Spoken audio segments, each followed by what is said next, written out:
Ndabasuhuje kandi mbifurije ibihe byiza abakunzi b'ikipe ya Rayon Sport ndetse n'abakunzi b'ikipe ya APR.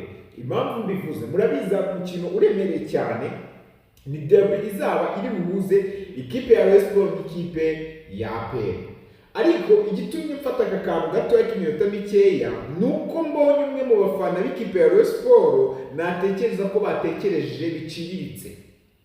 Yatekereje biciriritse byanyeretse yuko n'ibindi atekereza aba yatomekaye mu mutwe, kubera yuko niba ari umuntu uvuga ko nta derby ibaho hagati y'ikipe ya APR na Rayon Sport waba ufite ikibazo gikomeye cyane.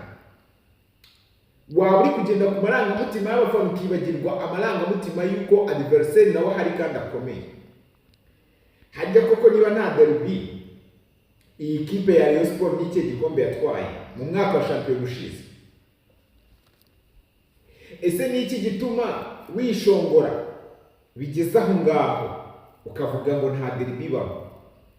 Uyu ni Wasiri watangaje ibi bintu nyuma y'uko Rayon Sport yariboneye agatego kamwe i Rubavu nako kabonetse ari ibintu bikomeye cyane. Icyo gitego kimwe wibuke ko APR yagitsinze nubwo itabonye uburyo buhagije bwo kukidefana cyangwa se kuba yakongeraho ikindi. Ni ekipe yego iri ku mwanya utari mwiza nk'uwo muriho, ariko ni ekipe ihora ibahagamye, ni ekipe muhanganye. So kuvuga ngo APR rero isigaye igira derby na Rutsiro bitamubonamo ikindi kintu. Amarangamutima y'ubufana yagera kuganza cyane bibagirwa imbaraga za adversaire muzahangana bishobora kuzagukoraho cyane.